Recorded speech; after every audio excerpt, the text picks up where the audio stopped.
Hello everyone, it is Wendy Ivy Martinez. I am a geek, and today we are going to talk about some thrills, some chills. So if you are looking for something creepy and irky to read this spoopy season, let's talk about some books that are going to be released this month in October. Let's get started.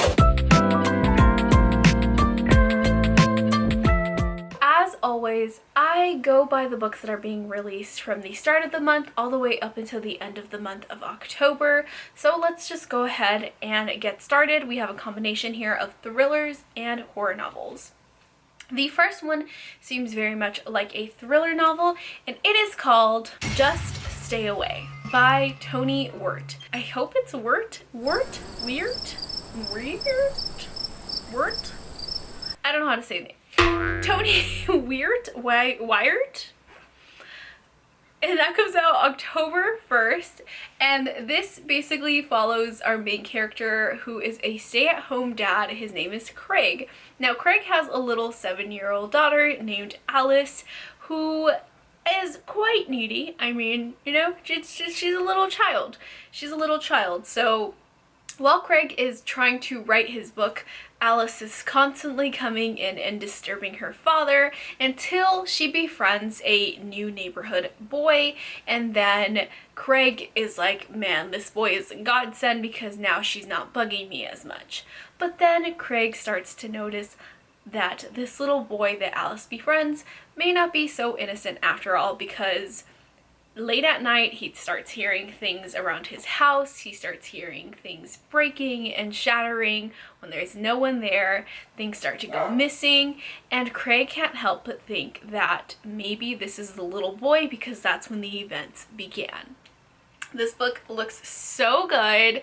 It looks so interesting. Can we just talk about how stunning this cover is? Gorgeous. So the next book that we're going to talk about is called Out There Screaming, an anthology of new black horror, and this is edited by Jordan Peele, which, if you guys know, he is the creator of Get Out. He is the creator of Nope, and I loved Nope so much. And this is basically a collection of short horror stories from a big mixture of amazing black authors. For example, I know N.K. Jemisin writes stories in here, Terrence Tyler, as well as so many more authors all write a collection of short horror stories. And I mean, it's edited by Jordan Peele.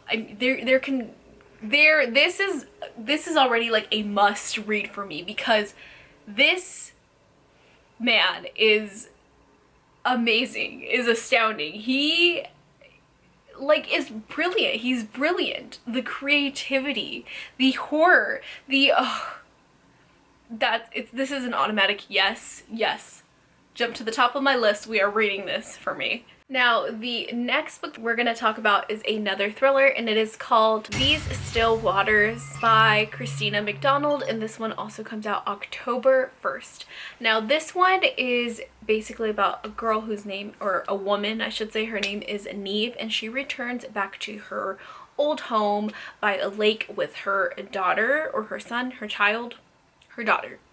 So she returns back to Black Lake with her daughter and she wants to enjoy life and forget about her past, when a body is found in the lake, and Neve ends up calling the police, and a woman named Jess comes and helps out, and she thinks that there's something very suspicious about Neve. And so when another woman's body ends up surfacing on the lake, these two are forced together to try and figure out the secrets of what exactly is going on in the town. And they both have a very dark past, it looks like, as well. The next book is called Edenville. This is by Sam Rebelein, and this one comes out October 3rd. This is a horror book, and the cover is so gorgeous. I love the cover. And this is basically about a man and his girlfriend, and the man writes a debut novel, and after that he starts to struggle when he gets offered, I believe, a job in Edenville, which is his hometown, and he wants to go.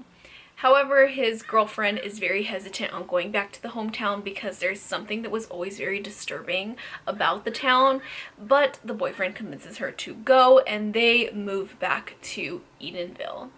Now, things seem very fine on the surface, but little by little things start to get very strange and very dark, and they are basically pulled into a very dark and disturbing history of the town. This is a horror book, so I'm sure there's going to be some creepiness to it. It says it's equal parts horror, equal parts humor. It has something to do with like legends that fuel our nightmares. So if that's not enough for me to be like, yes, please, I don't know what is. It looks so darn good and the cover is stunning. Stunning. I love like classic looking covers like this, and this very much gives me like B.C. Andrews sort of vibes. The next book that we're going to talk about is another horror novels because you know me, I love horror. And that is called That Night in the Woods by Christopher Triana. Now he is a splatterpunk author, and this book is basically about a woman who is in her mid-40s and she is on the verge of divorce when she gets a call from an old school friend, and because she's feeling very nostalgic, she decides to go back and see her old school friend. Now, when she goes to see him in her hometown, even though it's very dark and disturbing and it seems to have a past, that seems to be a constant theme here. This is my doggy. She decides to go, and her friend ends up inviting 3 other people that were a part of their social circle, and it looks like they have a very dark and disturbing past, because the reason why they decide to come back together is because one of their other friends from the past ended up passing away, and they want to confront and face the dark thing and the dark mysteries and the dark past that they went through in the woods, because I guess something happened in the woods a long time ago that they have been trying very hard to forget, but now because of this man's passing, they have no choice but to face it head on. And these woods were originally called Super Woods. It just seems really interesting, and again, the cover, stunning. You know, I love like my classic looking covers, and this has that classic horror looking cover. I love it. The next book that is on here that again sounds so good and I have to read it, especially by Christmas season. It is called Christmas and Other Horrors, an anthology of solstice horror. And this has a variety of authors because it is a short story collection of different horror short stories that take place within the winter solstice and contain winter solstice creatures. What better way to finish off Halloween? Not Halloween, but after Halloween, when you still want that horror dose, because come on, we all want that horror dose. This is perfect for horror into the holiday season because it's always Halloween year round here. The next book that we have here is called The Reformatory by Tananarive Due. I hope I'm saying her name right. This book comes out at the very end of October 31st, and it takes place in the 1950s during the whole Jim Crow South area. And this is basically about a 12-year-old boy that gets sent to this reformatory school, and he's only 12 years old. So when he gets sent to this school's supposed to help correct children and to better them and basically make amends with the crimes that they committed.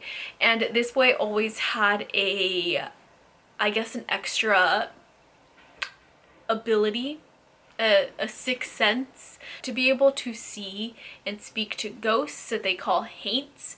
And in this reformatory school, children start to go missing, and as we know, our main character can see the ghosts, so something more dark and more sinister is going on. So now he's trying to find his way out of this school, and also on the other side, his sister And on the other side, his older sister Gloria, is also trying desperately to get him out from the outside as well. This book looks so good. It is a historical fiction, and it's so weird because I love history. I'm not a big fan of historical fiction. Yeah, okay. So that one is The Reformatory. So the next book that we're going to talk about is called Nestlings by Nat Cassidy. This one comes out again October 31st at the very end of the month. Once again, we have a beautiful, beautiful cover, and this is a horror novel. This one is described as a combination between Rosemary's Baby and Salem's Lot combined. And this is about a couple who just had a baby. Now, this baby changed the mother's life. The mother's name is Anna, and after she has this baby, her life has completely fallen apart. This baby ends up paralyzing Anna, so she not only doesn't have any more mobility, she also establishes a resentment for her baby. Now, Anna and Reed, which is the husband or the father of the child, they enter this house lottery where if they win a home. And of course, lo and behold, they do win this lottery and they obtain this beautiful Manhattan apartment in New York City. Now, everything seems fine and dandy to Reed anyway, until he starts to notice little things like that the neighbors are very weird and strange, and then he starts to see needle-like bite marks on his baby. So what exactly is going on with this apartment, or is it his wife? We don't know. It seems very interesting. It seems creepy, scary, and come on, Rosemary's Baby mixed with Salem's Lot. Say no more. Say no more. Anyways, you guys, that is it. I hope you guys enjoyed this video as much as I enjoyed making it, because I really did enjoy it. If you haven't yet, please hit the subscribe button, turn on that notification bell to be notified when I post. I post 3 times a week on here. Also, be sure to follow me on Goodreads. Let's be friends. Let's swap little likable books together. And follow me on my other social media things, Booktok, as well as other stuff down below. Anyways, you guys, thank you so much for watching, and I will see you in the next video. Bye!